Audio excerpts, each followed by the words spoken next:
Late us start exercise 3.7 जो कि optional के नाम से दिया हुआ है, बट ऑप्शनल अब सीबीएसई ने इसमें थोड़ा सा मॉडिफिकेशन किया है कि इससे भी क्वेश्चन आ सकते हैं, तो आपको डेफिनेटली करना चाहिए। एंड मोर इम्पॉर्टेंटली ये क्वेश्चन टफ नहीं है, यह क्वेश्चन बहुत ही जैसा हम लोगों ने अभी तक किया है वैसे ही क्वेश्चन हैं इसमें भी, तो ज़्यादा इसमें टेंस्ड होने की कोई बात नहीं है।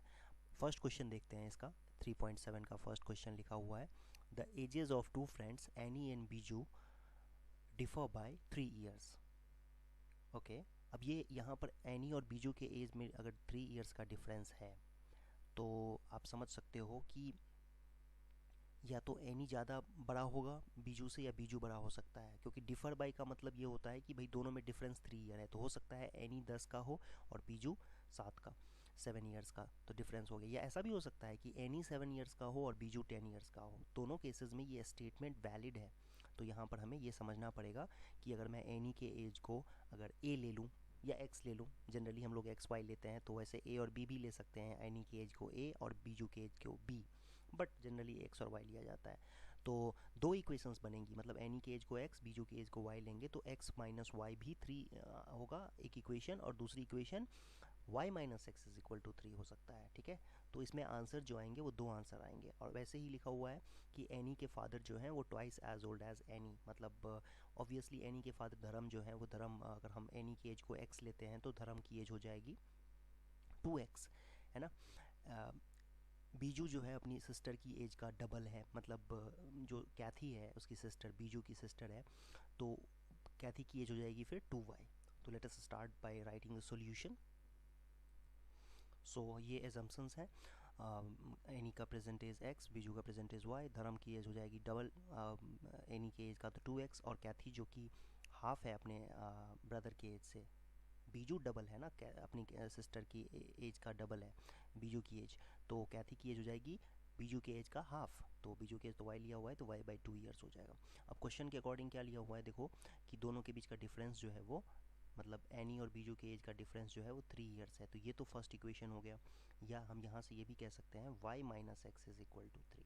ठीक है, दो इक्वेशंस हैं यहाँ पर। तो बेसिकली क्या होगा कि ये इन दोनों इक्वेशंस को हमें कंसीडर करना पड़ेगा। और एक बात और लिखी हुई है कि the ages of Kathy and Dharam differ by 30 years. तो यहाँ पर हम एज्यूम करके चल रहे हैं कि जो धर्म की एज होगी वो ज़्यादा होगी कैथी की एज से, तो इस तरीके से हम कह सकते हैं कि ये 30 के इक्वल हो जाएगा। तो ये आपका थर्ड इक्वेशन आ गया। इनफैक्ट इसको हम चाहें तो इस तरीके से भी लिख सकते हैं, 4x minus y is equal to 2 LCM होगा 30, and then 4x minus y is equal to 60, cross multiplication से 60 हो जाएगा। तो ये थर्ड इक्वेशन, इसको थर्ड इक्वेशन ले लेते हैं, इसको थर्ड इक्वेशन हटा देते हैं, सिंप्लीफाई करके लिख दिया है। नाउ अब सॉल्व करेंगे हम फर्स्ट को 3 के साथ और सेकंड को भी 3 के साथ सॉल्व करके आंसर फाइंड आउट करेंगे। दो इक्वेशंस होंगे फर्स्ट और थर्ड को, ये फर्स्ट को थर्ड को सॉल्व करेंगे अगर हम सब्ट्रैक्शन से, तो x की वैल्यू 19 एंड y की वैल्यू 16 आ जाएगी। दैट मीन्स अगर एनी की एज प्रेजेंट एज 19 ईयर्स है तो बीजू की एज 16 ईयर होगी। और अगर सेकेंड और थर्ड इक्वेशन को सॉल्व करें अगर हम, ये सेकेंड इक्वेशन है और ये थर्ड इक्वेशन है, देख सकते हो, तो इन दोनों को सॉल्व करोगे वैसे ही ऐड कर देंगे इक्वेशंस को। कैसे सॉल्व करेंगे इसको, सेकंड और थर्ड को इक्वेशन 2 प्लस इक्वेशन 3 कर देंगे तो एलिमिनेट हो जाएगा एक्स वाला टर्म, सॉरी वाई वाला टर्म एलिमिनेट हो जाएगा। तो आपको एक्स की वैल्यू आ जाएगी 21 और वाई की वैल्यू मिल जाएगी 24। तो इस केस में एनी और बीजू की एजेस जो है वो 21 24 हो जाएगी। तो आप देख सकते हो दो आंसर्स आएंगे। एक आंसर तो ये है कि एनी की एज 19 और बीजू की एज 16, जब मतलब एनी बड़ा होगा बीजू से, और दूसरे केस में जब बीजू बड़ा होगा और एनी छोटा होगा तो उस केस में एनी की एज 21 एंड बीजू की एज 24 ईयर्स। तो ये दो आंसर्स पॉसिबल हैं इस केस में, ईयर्स में है आंसर्स। ठीक है, तो ये आंसर आपका था फर्स्ट क्वेश्चन का। अब सेकेंड पार्ट देखते हैं इसका। सेकेंड क्वेश्चन में ये दो बच्चे आपस में बात कर रहे हैं और कुछ कुछ कंडीशंस आपस में शेयर कर रहे हैं कि पहला कह रहा है कि तुम ना मुझे 100 रुपीज़ दे दो, तो तुम्हारे पास जो भी पैसे होंगे उसका डबल हो जाऊंगा मैं। मतलब ऐसा कुछ सिचुएशन है, इमेजिन कर लो एक सिचुएशन, मैं आपको एक पर्टिकुलर वैल्यू दिखा रहा हूँ। जैसे मान लो पहले वाले बंदे के पास ना 100 रुपये हैं और दूसरे के पास 200 रुपये हैं। अब ये कह रहा है कि चलो तुम मुझे 100 रुपये दे दो भाई, तो ये 200 में से 100 रुपये इसके पास आ गए, तो इसके पास कितना हो गया, 200 हो गया, और इसके पास अब बच कितना गया, 100 रुपीज़ बच गया। तो हुआ ना डबल, डबल हो गया ना यहाँ पर, है ना। तो आंसर 100 और 200 क्यों, ऐसे बहुत सारे सिचुएशंस बनाए जा सकते हैं, है कि नहीं। तो बहुत सारे ऐसे सिचुएशंस बनाए जा सकते हैं। तो ये हमें, मैंने आपको पर्टिकुलर एग्जांपल से बताया, ऐसा नहीं है कि आपको 100 और 200 आंसर ले लेना है। इसके बाद एक और सिचुएशन दी गई है। ये क्या कह रहा है, दूसरा दूसरा बच्चा कह रहा है, अच्छा ठीक है, तुम तो 100 रुपये मुझसे मांग रहे हो ना, तो तुम्हारे पास डबल हो जाएगा, तुम मुझे 10 रुपये ही दे दो, मैं तुम्हारे पास जितने पैसे हैं ना उसका 6 गुना हो जाऊंगा, मतलब तुमसे 6 गुना ज़्यादा अमीर हो जाऊंगा। तो है ना इंटरेस्टिंग यहाँ पर कि भाई तुम 10 रुपये ही दो तो मैं तुमसे 6 गुना ज़्यादा बड़ा हो जाऊंगा, मतलब तुमसे 6 गुना ज़्यादा रिच हो जाऊंगा। तो कह रहा है कितने पैसे जो हैं दोनों के पास हैं ये बताओ। तो ऑब्वियसली पहले के पास मान लेते हैं कि एक्स रुपीज़ हैं, दूसरे के पास वाई रुपीज़ हैं, और फिर इस सिचुएशन को इक्वेशन में कन्वर्ट करके सॉल्व करेंगे। और देखो ये जो क्वेश्चन लिया गया है तो बहुत अच्छा इसमें दिया हुआ है कि ये बीज गणित भास्कर ने लिखा हुआ था, 7th या 6th सेंचुरी में इसने बुक लिखी थी, उसमें इस तरह के क्वेश्चंस उसने दिए हुए थे, और हिंट भी दिया हुआ है वैसे, ठीक है। तो अब इसको सॉल्व करते हैं, देखो कैसे। पहले तो एज्यूम करते हैं कि फर्स्ट पहले चाइल्ड के पास एक्स रुपीज़ हैं, दूसरे बच्चे के पास वाई रुपीज़ हैं, एंड देन उसको हम सॉल्व करेंगे। इस तरीके का कुछ सिचुएशन आएगा कि पहला बच्चे के पास एक्स रुपीज़ हैं, दूसरे ने उसको 100 रुपीज़ दे दिए। तो जब दूसरे ने 100 दे दिए तो दूसरे के पास अब जो वाई रुपीज़ था, अब वो वाई माइनस 100 हो जाएगा, बच जाएंगे। और ये जो बचा हुआ अमाउंट है वो कह सकते हैं कि हाफ है जो अब पहले बच्चे के पास है।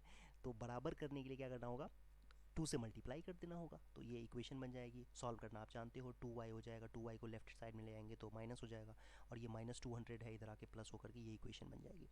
दूसरे सिचुएशन में कह रहा है, दूसरा बच्चा कह रहा है कि 10 रुपये दो मुझे, दो 10 रुपये दे दिए। तो अब पहले बच्चे के पास ना कितना बच जाएगा, x माइनस 10 रुपीज़ बच जाएगा, ठीक है। और फिर y प्लस 10 माइनस 6x, और ये -60 जो है इधर आके प्लस हो जाएगा, तो ये इक्वेशन आ जाएगी, फर्स्ट और सेकंड इक्वेशन। अब फर्स्ट और सेकंड इक्वेशन को सॉल्व करना आप जानते हो कैसे, किसी भी तरीके से कर सकते हो, सब्सटीट्यूशन से कर सकते हो, एलिमिनेशन से कर सकते हो, या क्रॉस मल्टीप्लिकेशन से कर सकते हो, जो भी अच्छा लगे आपको, तो उस तरीके से आप इसको सॉल्व कर सकते हो। तो मैं आपको क्रॉस मल्टीप्लिकेशन से करके दिखाता हूँ इसको, ठीक है। तो जैसा कि आप जानते हो रफ वर्क करना होता है, पहले थोड़ा सा रफ में हम एक काम करेंगे, कोएफिशिएंट्स को, y का कोएफिशिएंट, फिर x का कोएफिशिएंट, फिर सॉरी y का कोएफिशिएंट, फिर कांस्टेंट टर्म, फिर x का coefficient, and then again y का कोएफिशिएंट लिख के क्रॉस मल्टीप्लाई कर देते हैं। तो इस तरीके से आपके पास आ जाएगा, और फिर इसको सॉल्व करेंगे तो सॉल्व करने के बाद ये देख सकते हो आप, x is equal to -440 by -11, तो 40 आ जाएगा x की वैल्यू, और y की वैल्यू 170। आप इसको वेरीफाई भी कर सकते हो, कैसे वेरीफाई करेंगे, अब चलो y ने x को दे दिया 100 रुपीज़, तो इसके पास कितने हो जाएंगे 140, और इसके पास 70, तो डबल हुआ ना, ठीक है। वैसे ही वेरीफाई ये भी कर सकते हैं कि चलो इसने 10 रुपये इसको दे दिए, तो अब ये 10 रुपये जब 40 रुपीज़ जिसके पास हैं 10 इसको दे देगा, तो इसके पास तो 180 हो जाएगा, और इसके पास 30 बच जाएगा, तो हुआ ना 6 टाइम्स। तो वेरीफाई भी हो गया इस तरीके से। तो first child has ₹40 with him, and second child has 170 rupees, तो यही आपका आंसर भी है, एक तरीके से देख सकते हो। तो सेकेंड पार्ट हो गया इसका, अब थर्ड पार्ट देखते हैं। थर्ड क्वेश्चन देखें, इसमें लिखा हुआ है कि a train covered a certain distance at a uniform speed, if the train would have been 10 kilometre per hour faster, तो टाइम जो है वो 2 घंटे कम लगते शेड्यूल टाइम से। तो नेचुरल सी बात है यहाँ पर कि एक हाइपोथेटिकल सिचुएशन दिया हुआ है यहाँ पर, आप देख सकते हो, और जिसमें कि आपसे कहा जा रहा है कि अगर speed 10 kilometre per hour fast ज़्यादा होती तो टाइम इतना कम लगता, अगर ट्रेन स्लो होती 10 किलोमीटर पर आवर तो 3 घंटे टाइम जो है ज़्यादा लगता। तो ये इस तरह के सिचुएशंस दिए हुए हैं, हमें इसमें find the distance travelled by train find करना है। तो देखते हैं कैसे करते हैं। तो इस क्वेश्चन में एक तो स्पीड है और दूसरी बात टाइम है। तो इसमें हम ऐसा करते हैं कि let speed of the train be x kilometre per hour, और टाइम को y आवर्स ले लेते हैं। तो डिस्टेंस ऑब्वियसली xy हो जाएगा, क्योंकि डिस्टेंस का फार्मूला ही होता है स्पीड इनटू टाइम। अब क्वेश्चन में देखो क्या लिखा हुआ है कि ट्रेन की स्पीड अगर 10 किलोमीटर पर आवर फास्टर होती, मतलब ज़्यादा होती, तो x + 10 स्पीड होती, तो टाइम जो है वो 2 आवर्स कम लगता। तो टाइम एक्चुअली कितना हमने ले रखा है, y ले रखा है। अब तो टाइम कितना लगना चाहिए, y-2। ये है न्यू स्पीड और ये है न्यू टाइम, और दोनों को मल्टीप्लाई करेंगे तो डिस्टेंस आएगा, और डिस्टेंस तो सेम ही रहना है। डिस्टेंस ऐसा थोड़ी है कि वो उसको अगर मान लो दिल्ली जाना है तो वो दिल्ली की बजाय जो है वो बॉम्बे चला जाएगा, ऐसा नहीं है। डिस्टेंस तो सेम ही ट्रैवल करेगा। तो ये इक्वेशन हो जाएगी, और इसको सिंप्लीफाई करेंगे तो जो इक्वेशन आएगी वो -x + 5y - 10 = 0, ये इक्वेशन आ जाएगी सिंप्लीफाई करने के बाद। अब दूसरा सिचुएशन देखो, इसमें दूसरा सिचुएशन कहा गया है कि अगर टाइम स्पीड जो है वो स्लो होती 10 km/h तो 3 आवर्स टाइम ज़्यादा लगते हैं। तो ऐसे ही इसका भी इक्वेशन बनेगा। x-10 नया स्पीड है, y+3 नया टाइम है, और दोनों को मल्टीप्लाई करेंगे तो डिस्टेंस आएगा, और डिस्टेंस में नया कुछ भी नहीं है। डिस्टेंस तो जो पहले था उतना ही डिस्टेंस ही ट्रैवल करना है उसको, xy डिस्टेंस ही ट्रैवल करना है। तो जो नया इक्वेशन होगा वो 3x - 10y - 30 = 0 आ जाएगा। ये आपका सेकेंड इक्वेशन है। अब इस इक्वेशन को कैसे सॉल्व करते हैं आप वो जानते हो, एलिमिनेशन मेथड से करो, चाहे क्रॉस मल्टीप्लिकेशन से या सब्सटीट्यूशन से। तो मैं यहाँ पर अगर देखूँ फर्स्ट इक्वेशन को अगर 2 से मल्टीप्लाई कर देते हैं और उसमें से सेकेंड इक्वेशन को सब्ट्रैक्ट कर दें, अगर नहीं ऐड कर दें अगर, ठीक है। फर्स्ट इक्वेशन में 2 से मल्टीप्लाई करेंगे, देखो क्या आएगा, -2x + 10y -20 = 0। वो पहले सही था, पहले से ही जो लिखा हुआ था ना ये सही था। हमने यहाँ पर -2 कॉमन लेकर के कैंसिल कर दिया, उसका फ़ायदा नहीं हुआ, दोबारा हमें मल्टीप्लाई करना ही पड़ा। तो ऐसा होता है कभी कभी। और -10y - 30 = 0। तो आप देख सकते हो ये एलिमिनेट हो जाएगा ऐड करेंगे तो, और ऐड कर रहे हैं यहाँ, सब्ट्रैक्ट नहीं कर रहे हैं, तो साइन चेंज नहीं होगा। तो ये आ जाएगा x और -50 ऐड कर रहे हैं तो =0। तो x की वैल्यू 50 हो जाएगी, और यहीं से फ्रॉम इक्वेशन 1 में इसी वैल्यू को पुट कर देंगे तो y की वैल्यू आपके पास आ जाएगी, कितनी आएगी बच्चों, 12। ठीक है। तो डिस्टेंस क्या था, डिस्टेंस तो xy था, तो लिखेंगे यहाँ पर डिस्टेंस ट्रैवल्ड = 12, और 50 को मल्टीप्लाई करना पड़ेगा, कितना आएगा, 600 kilometre. So basically distance 600 kilometre था जो ट्रेन को ट्रैवल करना था। तो ये क्वेश्चन कंप्लीट हो गया। अब फोर्थ क्वेश्चन देखते हैं। फोर्थ क्वेश्चन में आपसे कहा जा रहा है कि स्टूडेंट्स को एक रो में खड़ा किया जा रहा है, और 3 स्टूडेंट्स जो हैं वो अगर एक्स्ट्रा रो में होते हैं तो एक रो कम हो जाएगा। जैसे एग्जांपल के लिए मैं देखो ये बता रहा हूँ आपको कि एक बच्चा है यहाँ पर A1, A2 और A3, ये 3 बच्चे हैं, और ये दूसरे में है B1, B2 और B3। इस रो में भी 3 बच्चे हैं, और अगर मान लो कि मैंने क्या किया, तीसरे रो में C1, C2, C3, इस तरीके से इस रो में भी 3 बच्चे बैठा दिए हैं। तो एक सिचुएशन मैं आपको यहाँ पर दे रहा हूँ कि अच्छा एक रो और ले लेते हैं, D1, D2, D3, 4 रोज़ हैं। पहले रो में इतने बच्चे हैं, दूसरे रो में ये बच्चे हैं, तीसरे रो में भी 3 बच्चे, चौथे रो में भी 4 बच्चे हैं। इस तरीके से आप देख सकते हो। अगर एक सिचुएशन को समझो कि हर एक रो में मतलब 4 जो रोज़ हैं यहाँ पर कहेंगे, हर एक रो में अगर एक बच्चा एक्स्ट्रा बैठा दिया जाए, मतलब ये कि इस रो से उठा करके हमने बच्चे यहाँ पर शिफ्ट कर दिए D1, D2 और D3, तो ये तो रो तो ख़त्म हो गया ना, रो कम हो जाएंगे, आप देख सकते हो इस तरीके से। तो हर एक रो में अगर नंबर ऑफ़ बच्चों को इंक्रीज़ कर दोगे आप, पहले 3 बच्चे थे हर एक रो में, अब हमने 4 कर दिया, तो एक रो कम हो जाएगा। ऐसा सिचुएशन है। इसी तरीके का यहाँ पर कुछ सिचुएशन दिया हुआ है। और अगर मान लो कि हर एक रो से हमने क्या किया, एक बच्चा निकाल दिया, ठीक है। तो एक बच्चा अगर निकाल देंगे, देखो यहाँ से हर एक रो से एक बच्चा निकाल देंगे तो एक एक्स्ट्रा रो बन जाएगा, इनफैक्ट 2 और एक्स्ट्रा रो बन जाएंगे। जैसे आपने मान लो इसमें से एक बच्चा निकाल दिया A3, इसमें से भी एक बच्चा निकाल दिया B3, एक बच्चा यहाँ से C3 और एक बच्चा यहाँ से D3। तो इन बच्चों को जब आप अरेंज कर दोगे तो होगा क्या कि 2 नए रो बन जाएंगे। देख सकते हो ये बच्चे अब हट चुके हैं दूसरे सिचुएशन में, तो अब 2 और नए रो बन जाएंगे, मतलब नंबर ऑफ़ रो जो पहले 4 थे अब और 2 और इंक्लूड हो जाएंगे। तो यही चीज़ हमें यहाँ पर करना है, लेकिन इसमें हमें पता नहीं है कि क्या है नहीं है। अब एक एक वैल्यू लेकर के तो देखेंगे नहीं, तो इसमें हम अज्यूम कर लेते हैं कि हर एक रो में पहले x बच्चे थे, ठीक है, और या नंबर ऑफ़ रोज़ अगर x थे और हर एक रो में y बच्चे थे, तो टोटल नंबर ऑफ़ स्टूडेंट्स कितने हो जाएंगे, xy। जैसा कि एग्जांपल के लिए मैं आपको समझाता हूँ। देखो इनिशियली हमारे पास ये सिचुएशन थी, हर एक रो में 4 बच्चे थे, सॉरी हर एक रो में 3 बच्चे थे और टोटल 4 रोज थे। तो नंबर ऑफ स्टूडेंट्स निकालना है तो कैसे निकालेंगे, 4 रो और हर एक रो में 3 बच्चा, मतलब 12। तो मान लेते हैं कि अगर हमारे पास x रोज हैं और हर एक रो में y बच्चे हैं, तो मल्टीप्लाई कर देंगे तो कितना आ जाएगा, xy बच्चे हो जाएंगे, नंबर ऑफ स्टूडेंट्स टोटल। ठीक है, यहाँ पर एक एजम्पशन ये है कि ऐसा नहीं है कि बच्चे हमारे पास 15 हैं, इस तरीके से नहीं होगा। मतलब ये कि जैसे यहाँ पर 12 बच्चे हैं तो हमारे पास हर एक रो में इक्वल नंबर ऑफ स्टूडेंट्स है। ऐसा नहीं है कि हमारे पास 13 स्टूडेंट्स हैं और एक स्टूडेंट कहीं पर साइड में बैठा हुआ है, एक्स जो स्टूडेंट है या ए जो स्टूडेंट है वो साइड में कहीं बैठा हुआ है, ऐसा सिचुएशन नहीं है। तो आई होप ये समझ में आया होगा। अब देखते हैं इसको कैसे सॉल्व करते हैं। इसमें कहा जा रहा है पहले सिचुएशन में कि 3 students are extra in a row, मतलब जहाँ y बच्चे हुआ करते थे हर एक रो में, अब y नहीं y+3 रोज होंगे। तो नंबर ऑफ रोज कितने हो जाएंगे, एक कम लिखा हुआ है ना, there would be 1 row less, मतलब x-1 रो हो जाएगा। लेकिन ये है number of students in each row and ये है नंबर ऑफ रोज, दोनों को मल्टीप्लाई करेंगे तो टोटल नंबर ऑफ स्टूडेंट्स आएगा। जो चेंज नहीं होने वाला है वो xy ही रहेगा। तो आप समझ सकते हो इसको सिंप्लीफाई कैसे करेंगे, y को x से मल्टीप्लाई हो जाएगा तो yx हो जाएगा, फिर 3 को x से करेंगे 3x आ जाएगा, -y-3 is equal to xy से xy कैंसिल कर देंगे तो 3x - y-3 is equal to 0। ये फर्स्ट इक्वेशन है।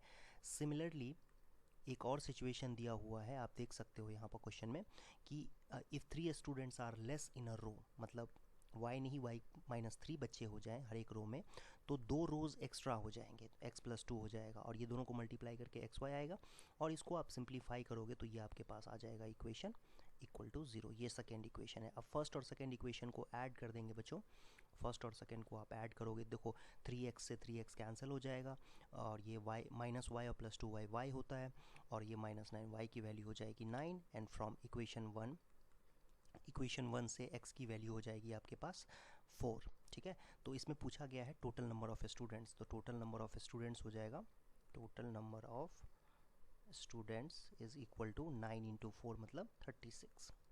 यही आपका आंसर है। तो ये फोर्थ क्वेश्चन इस तरीके से करना था। फिफ्थ क्वेश्चन में एंगल सी को एंगल 3 टाइम्स बी के बराबर दिया हुआ है और वही 2 times angle A plus angle B के इक्वल दिया हुआ है। तो अब देखो इसमें कि हम यहाँ से कर सकते हैं फिफ्थ क्वेश्चन को इस तरीके से कि angle C is equal to 3 times angle B and 3 times angle B is equal to 2 times angle A plus 2 times angle B दिया हुआ है। इसको इधर की तरफ ले आएंगे तो क्या हो जाएगा, एंगल बी जो है वो ट्वाइस ऑफ एंगल ए के बराबर हो जाएगा। तो आप ये समझ में ये बात आ गई होगी आपको। ठीक है, अब देखते हैं अब इसमें कि हम एंगल सी की बात करें तो वो कितना है 3 टाइम्स एंगल बी, लेकिन एंगल बी तो अपने आप में 2 टाइम्स एंगल ए है, तो कितना हो जाएगा 3 इंटू 2 टाइम्स एंगल ए मतलब 6 टाइम्स एंगल ए। तो आप देख सकते हो कि angle C 6 times angle A है, angle B 2 times angle A है और एंगल ए तो एंगल ए के बराबर ही है, तो angle A plus angle B plus angle C की कितना होता है 180 डिग्री।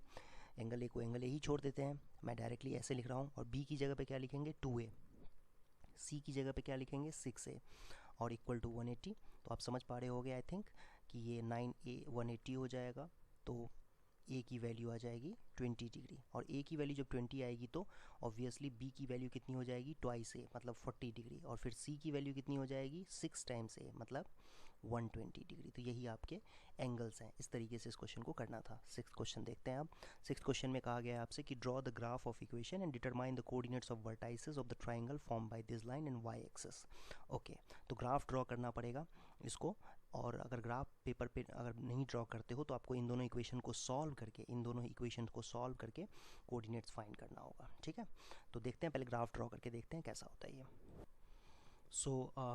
ये देख सकते हो आप एक्स एक्सिस वाई एक्सिस बना दिया गया है। कैसे ड्रॉ करते हैं लाइन को, बहुत आसान सा तरीका है जो हम लोगों ने डिस्कस किया हुआ ऑलरेडी, कि अगर 5x - y = 5 का इक्वेशन ड्रॉ करना है तो उसके लिए एक बार x को 0 ले लो और एक बार y को 0 ले लो। तो x को 0 लोगे तो y की वैल्यू -5 आ जाएगी, उसको प्लॉट करेंगे तो यहाँ पर कहीं पर आएगा, और ऐसे ही x की वैल्यू अगर y की वैल्यू 0 लेते हैं तो x की वैल्यू 1 आएगी, जो यहाँ पर कहीं पर आपको दिखेगा इस तरीके से।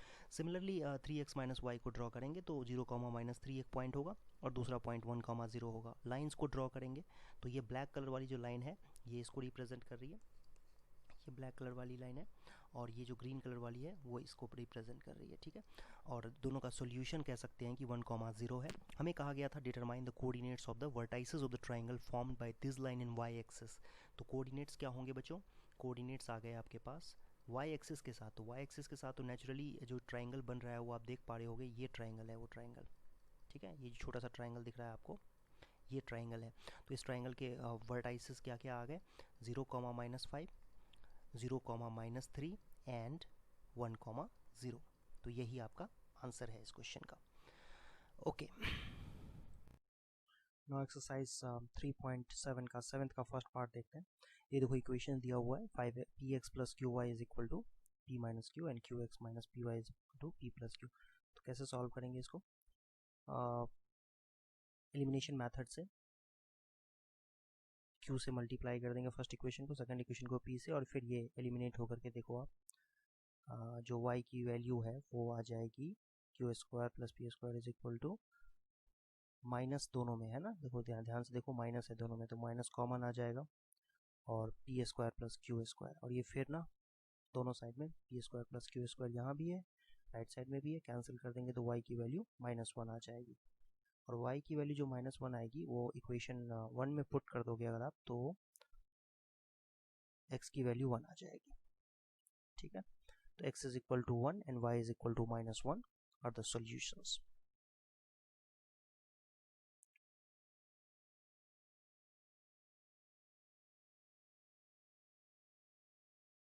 फिफ्थ क्वेश्चन है, एक थर्ड क्वेश्चन है। थर्ड क्वेश्चन में तो आप सब्सटीट्यूशन से कर सकते हो, है ना, x की वैल्यू y के टर्म में निकाल के आप पुट कर दो। फोर्थ क्वेश्चन हम लोग देखते हैं, फोर्थ क्वेश्चन कैसे सॉल्व करना है।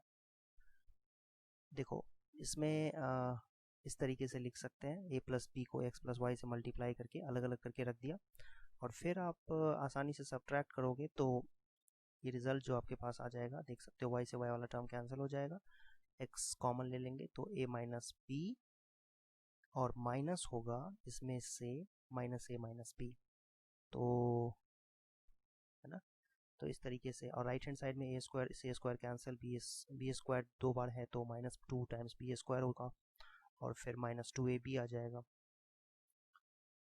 और ये a से a कैंसिल हो जाएगा, यहाँ पर देख सकते हो -2b होगा, और राइट हैंड साइड में भी -2b कॉमन है तो b प्लस a बच जाएगा, या a प्लस b बच जाएगा, एक ही बात है।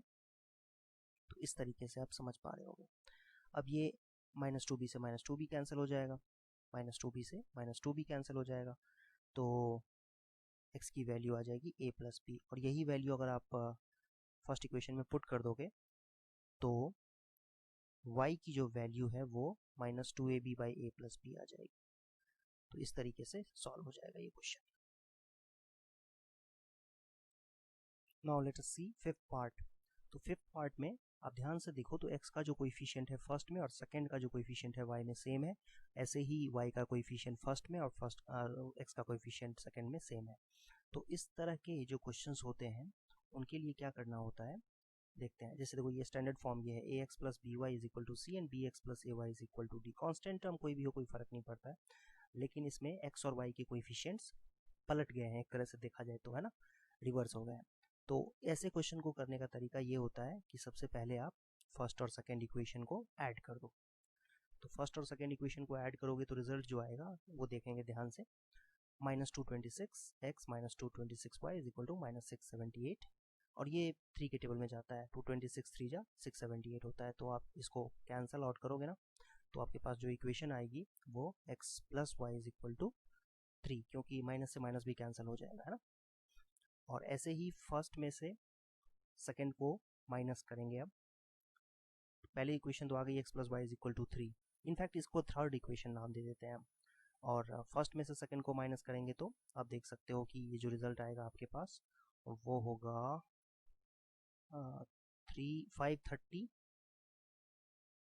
x प्लस नहीं माइनस, सॉरी 530y, है ना, इक्वल टू, अब -74 में से -604 माइनस करेंगे, दैट मीन्स -74 प्लस 604 हो जाएगा, है ना, -74 प्लस 604 हो जाएगा, जो कि 530 ही होता है।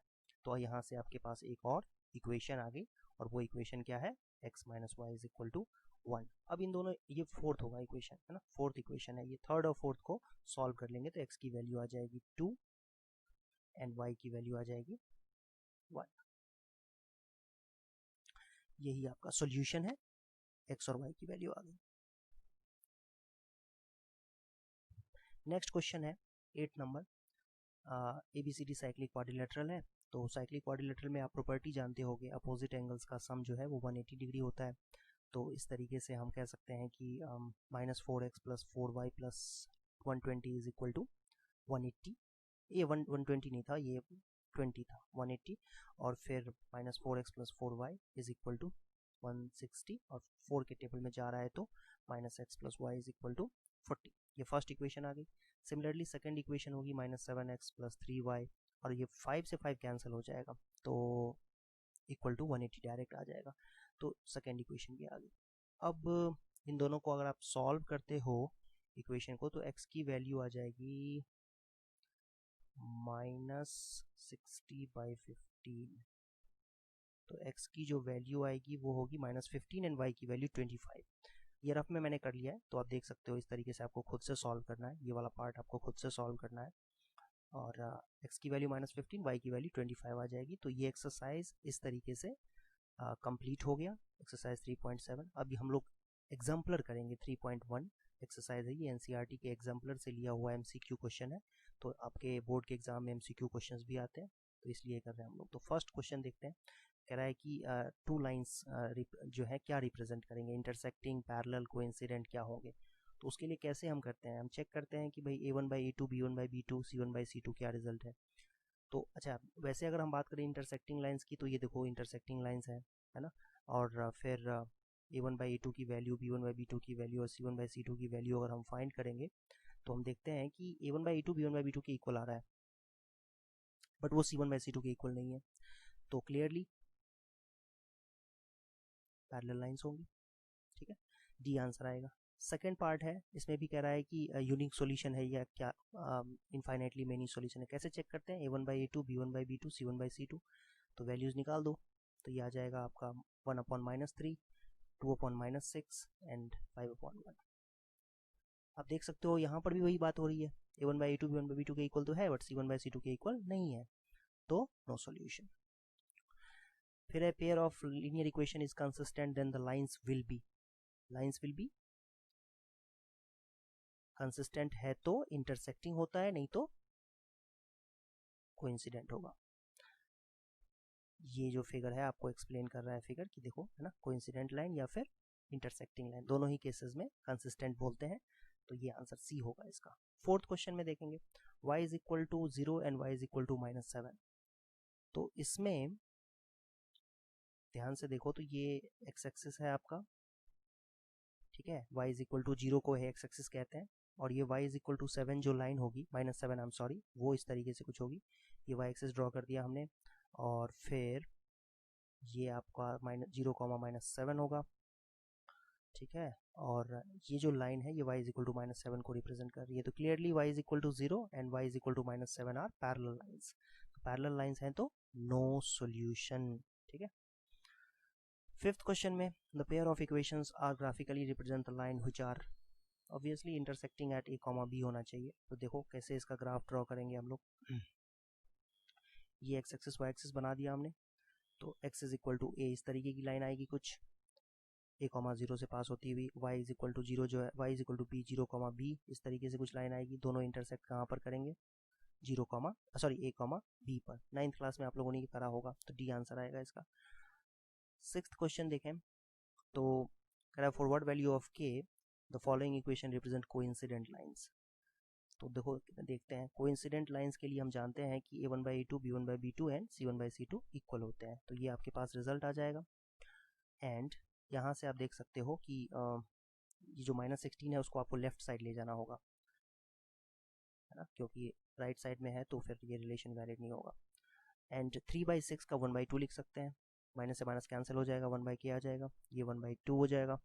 तो ऑब्वियसली k की वैल्यू जो होगी 1/2 तो 1/2 के इक्वल है ही, तो 1/k 1/2 के भी बराबर होना चाहिए, k की वैल्यू 2 आ जाएगी। तो यही आपका आंसर है, k इज इक्वल टू 2। अब 7th क्वेश्चन देखते हैं। If the lines given by this are parallel then the value of k. Parallel line के लिए क्या होता है बच्चों, a1 by a2 is equal to b1 by b2 and not equal to c1 by c2। ठीक है, not equal to c1 by c2 क्या होगा यहाँ पर, -2/1। ठीक है, फिर से वही बात कि 2 को लेफ्ट हैंड साइड में लाना होगा, लेकिन हाँ यहाँ पर नॉट इक्वल होना चाहिए। तो k की वैल्यू देखो यहाँ से डायरेक्टली आपके पास निकल के आ जाएगा 15/4, यही आपका k की वैल्यू है। 8th क्वेश्चन में कह रहा है कि c की वैल्यू निकालो, will have infinitely many solutions. तो इनफाइनाइटली मेनी सॉल्यूशंस के लिए क्या रिजल्ट होता है बच्चों, इनफाइनाइटली मेनी सॉल्यूशन के लिए a1 by a2 b1 by b2 and c1 by c2 equal होते हैं। तो आप देख सकते हो यहाँ से कि माइनस से माइनस कैंसिल हो जाएगा, c की वैल्यू आ रही है। अच्छा, फर्स्ट और सेकंड को अगर हम इक्वेट करें, है ना, तो c की वैल्यू आएगी 6/2, है ना, 6/2 तो कितना आ जाएगा, 2c इज इक्वल टू 6, तो c की वैल्यू 3, है ना। ये फर्स्ट और सेकंड को किया है, तो और फर्स्ट थर्ड को करेंगे तो c की वैल्यू हो जाएगी 4 हो जाएगी। लेकिन यहाँ से दो अलग अलग वैल्यूज नहीं हो सकते हैं, फर्स्ट और सेकंड को करेंगे तो 3 आएगी, सेकंड और फर्स्ट थर्ड और फर्स्ट को करेंगे तो c की वैल्यू 4 आएगी, जो पॉसिबल नहीं है। तो इसलिए हम कहेंगे नो वैल्यू पॉसिबल, दो आंसर नहीं हो सकते हैं, तो इसमें कहेंगे नो वैल्यूज पॉसिबल। फिर है 9th क्वेश्चन में देखो, one equation of pair of dependent linear equation is -5x plus 7y plus is equal to 2। तो सेकंड क्या होगा, तो इसमें सब में देखो 10 है ना, सब में 10 है इक्वेशन में, तो -5 को किससे मल्टीप्लाई करेंगे, 2 से मल्टीप्लाई कर दो इस इक्वेशन को, तो -10x plus 14y is equal to 4। और फिर आप देख सकते हो यहाँ से कि ऐसा इक्वेशन कहीं है, इक्वेशन ये चारों ऑप्शंस में से नहीं दिख रहा है ऐसे देख, लेकिन हाँ ध्यान से अगर देखें तो डी आंसर आई थिंक, हाँ डी ऑप्शन जो है ना वो इस तरीके का दिख रहा है। अगर माइनस से इसको मल्टीप्लाई कर दिया जाए, तो माइनस से मल्टीप्लाई करेंगे तो क्या हो जाएगा, 10x minus 14y is equal to -4, और यही आपका फोर्थ ऑप्शन भी है देखा जाए तो। ठीक है, तो ये डी आंसर होगा इसका। 9th क्वेश्चन का आंसर क्या होगा बच्चों, डी।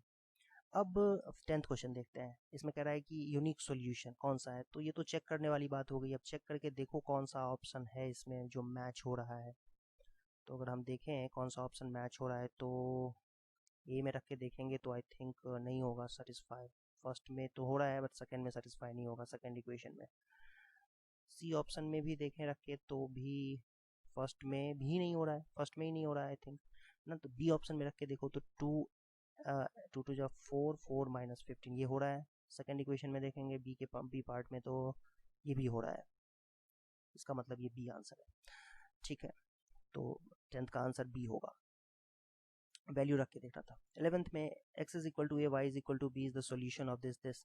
तो बेसिकली इसको सॉल्व करना है, इस इक्वेशन, इन दोनों इक्वेशंस को हमें इसमें सॉल्व करना है। तो सॉल्व कैसे करते हैं पता ही है आपको, दोनों को ऐड कर दो, 2x इज इक्वल टू 6 हो जाएगा, x की वैल्यू 3 हो जाएगी, फिर इसी वैल्यू को पुट कर देंगे तो y की वैल्यू 1 आ जाएगी। तो 3 and 1 are solutions.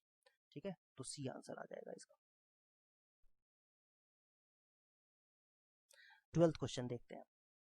12th question में कहा जा रहा है आपसे कि अरुणा के पास 1 रुपए के और 2 रुपए के सिक्के हैं कुछ। तो नेचुरल सी बात है कि अगर हम x मान लेते हैं कि रुपीज़ उसके पास 1 के x सिक्के हैं और 2 रुपए वाले y सिक्के हैं, तो टोटल नंबर ऑफ सिक्के दे रखे हैं 50। और अमाउंट की बात करें अगर तो x इंटू 1 x ही होगा, और 2 into Y 2y equal to, जैसे देखो एग्जांपल के लिए कैसे अमाउंट कैसे आप निकालते हो, अमाउंट निकालने का तरीका ये होता है, मान लो 1 रुपए के आपके पास 5 सिक्के हैं और 2 रुपए के आपके पास मान लो 3 सिक्के हैं, तो क्या हो जाएगा, अमाउंट कितना हो जाएगा, 5 + 6 11।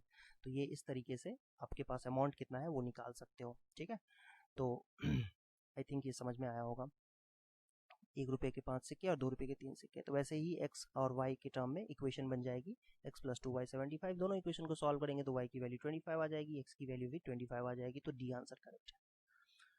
देख सकते हो यहाँ से डी आंसर करेक्ट है। 13th में फादर की एज कह रहा है 6 टाइम्स हिज सन्स एज, मतलब फादर की एज अगर x, सन की एज अगर x ले लेते हैं तो फादर की एज हो जाएगी 6x, है ना, सॉरी 2x ले 6x होगी 6x। तो age of father will be 4 times, oh मैंने 5 लिख दिया था, 4 होगा, 4 टाइम्स x + 4 इज 6x + 4, तो x की वैल्यू आ जाएगी 6, और x की वैल्यू 6 रख दोगे अगर फादर की एज में तो वो जाएगा 36, तो 6 and 36 ये आपका आंसर आ गया।